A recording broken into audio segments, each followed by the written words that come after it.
Amis auditeurs, amis auditrices, bonjour.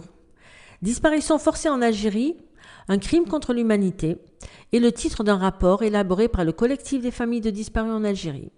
Ce rapport, d'environ à peu près 140 pages, est l'aboutissement d'un long travail de recherche, d'enquête, de recueil de témoignages, de rencontres avec les familles, avec les témoins, de toute personne susceptible d'apporter un éclairage à la disparition forcée en Algérie. Les équipes du collectif se sont déplacées dans les grandes villes jusqu'aux tout petits patelins les plus reculés en Algérie. L'objectif de ce rapport est de prouver que la disparition forcée en Algérie n'est pas le fruit du hasard. La disparition forcée en Algérie a été systématique et généralisée, ce qui qualifie le crime contre l'humanité dans le droit international. Pour la publication de ce rapport, le CFDA a organisé le 5 mars 2016 un séminaire qui porte le même nom que le rapport, dont vous aurez le plaisir d'écouter plusieurs extraits relatifs aux interventions des experts et d'éminentes personnalités qui ont été invitées à ce séminaire. C'est moi la voix.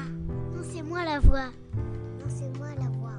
Nous sommes la voix. Nous sommes tous la voix des sans-voix.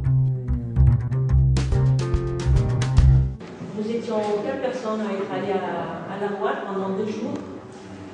Et j'ai jamais oublié cette femme qui, dont le mari est disparu, le frère est disparu, je sais pas, peut-être 11 membres de la famille disparus à la Roite, dans cette ville de Roite. Et c'est la vieille ville de Roite. Ce sont des maisons en terre qui sont bâties avec le sol, en terre, avec de toutes petites fenêtres, à l'intérieur rien que des couvertures et des matelas. La misère totale. Et la vieille ville de Roite est construite au pied des montagnes d'Afni. Donc elles ont pas de lumière, des toutes petites rues étroites, sans lumière, sans rien, livrées à elles-mêmes, au milieu de rien, du désert. Entre les terroristes qui venaient les racketter la nuit, et la journée c'était les autorités qui venaient pour arrêter l'ensemble des familles et les emmener au poste de police et la torture malheureusement. Et je pense à cette femme qui, enceinte, a été emmenée. Elle et son mari est disparu à ce jour. Elle a été torturée tout en étant enceinte, de 8e ou à terme, je ne sais plus si elle était dans le 9e mois ou 8e mois. Elle m'a raconté les séances de torture qu'elle a subies. Elle a été attachée au plafond par les pieds. Bon, je passe les détails, tout ce qu'elle m'a raconté. Et elle a été emprisonnée, elle a fait 3 ans de prison, elle a accouché de sa fille en prison. Sa fille est née aveugle, la petite est née aveugle, une très belle petite fille. Moi, quand je l'ai vue, elle avait peut-être 10 ans, cette fille. Elle est aveugle. Et la maman a eu une infection du sein parce qu'elle n'a pas pu allaiter sa fille, donc le sein s'est infecté. Et elle a subi des conséquences graves. Et elle est morte, donc c'était en 2004, en 2005. Elle est morte une année après que nous l'avions rencontrée. Donc je repense à chaque fois cette femme qui n'arrivait plus à parler, qui voulait témoigner, qui n'arrivait plus parce qu'elle était à bout de souffle, elle était fatiguée, elle était en train de mourir. Et elle essayait quand même de parler, de raconter tout ce qu'elle a subi à la prison et qu'elle savait qu'elle allait mourir. Et elle pensait à sa fille en me disant qu'est-ce que va devenir ma fille aujourd'hui, elle va être orpheline. Et des histoires comme ça, nous avons rencontré malheureusement à chaque déplacement que nous avons effectué dans le pays, que ce soit dans les grandes villes, que ce soit dans les petits villages. Nous avons rencontré aussi dans des villages très retirés, à Messemoun, jusqu'à 11 personnes ont été enlevées en même temps. Et les familles témoignent que les personnes disparues ont été emmenées au bord de la mer et ils ont creusé leur tombe eux-mêmes. On leur a donné des pelles, on leur a dit de creuser leur tombe et ils les ont enterrés vivants au bord de la mer à Tibaga, dans ce village, le village de Messemoun. Voilà, c'est le rapport relate tout ça, tous ces témoignages. Vous pouvez en disposer, très important de le dire. Et l'objectif de ce rapport est de faire valoir au niveau national et international le crime contre l'humanité, la disparition forcée en Algérie, faire valoir le crime contre l'humanité. C'est ce que nous recherchons à savoir. Ce rapport est destiné, on va l'envoyer aux autorités, on va l'envoyer à nos autorités algériennes, au ministère de la Justice, au président de la République, à la Commission nationale des droits de l'homme.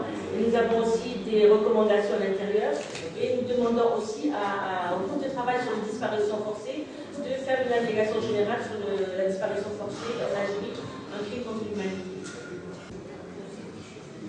Le rapport en 2010 où les autorités, 5 ans après l'adoption de la charte et 4 ans après l'entrée en vigueur des textes d'application de cette charte, les autorités algériennes avaient décidé que le dossier était clos. C'est fini, disparition, les familles ont accepté l'indemnisation, elles renoncent à la vérité et ils ont voulu nous effacer un petit peu nous effacer du décor. Comme vous le savez tous, depuis 1998, nous tenons un rassemblement hebdomadaire tous les mercredis matins et ce rassemblement avait lieu devant la Commission nationale des droits de l'homme. Et en 2010, Maître Bouchet, qui souhaite la bienvenue, était présent parmi nous, était avec nous au rassemblement, où les autorités, les forces de l'ordre sont arrivées en force et pour disperser le rassemblement et coups de pied, coups de poing, gifles, la violence inouïe. En l'espace d'une demi-heure, on était tous dispersés et on n'a même pas eu le temps de réaliser ce qui nous est arrivé. Et tout ça pour dire que le dossier des disparus est clos. Mais le dossier des disparus n'est pas clos, parce que juste après cela, ils ont des autorités en délégation, dont faisait partie le Zarfala, ex-président de l'Observatoire des droits de l'homme, de l'ex-observatoire. On le présente toujours comme le spécialiste des disparus partout aux Nations Unies ou à la Commission africaine. Il était parmi eux et ils sont partis faire campagne auprès des Nations Unies, des organes des Nations Unies, pour dire que ça y est, le dossier des disparus est clos, il ne faut plus traiter des disparus et que de toute façon, les associations qui vous transmettent des informations sont des associations qui veulent nuire à l'État algérien, ce sont des associations de familles de terroristes, ce sont des associations de familles comme ça, qui veulent la perte de l'Algérie. Et le président de l'époque, 2010, M. Porfera, du groupe de travail sur la disparition forcée, a répondu, parce que nous, entre-temps, on avait appris qu'il faisait campagne, nous avons fait campagne en parallèle, et le président a répondu que tant qu'une famille de disparus continuera à demander la vérité, le dossier des disparus ne sera jamais clos auprès de notre organe.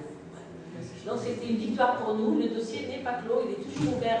S'ils veulent le clore ici, nous on continue à s'adresser à la justice algérienne, on continue à déposer des plaintes, même si on n'a pas de réponse, et on continue de déposer des plaintes au niveau international, et ce dossier ne sera pas clos tant qu'on n'aura pas la vérité. Moi je suis très optimiste. Le jour viendra où la justice sera indépendante et on nous rendra justice. À toutes les victimes. Juste que on a donné des semaines, on a vous informé qu'on a perdu encore une mère, qui est disparue, Madame Notral, qui est décédée ce jeudi-là. Madame Notral avait 85 ans, son fils a disparu en 1995, et depuis 4 ou 5 années, elle souffrait, elle était torturée, elle souffrait beaucoup de ne pas pouvoir se déplacer, de ne plus pouvoir se déplacer, venir à l'association et venir au rassemblement. C'était une torture pour elle. Elle nous a quittés jeudi. On va prendre une pause d'un quart d'heure, petit quart d'heure, parce qu'ils sont très en retard. On reviendra avec les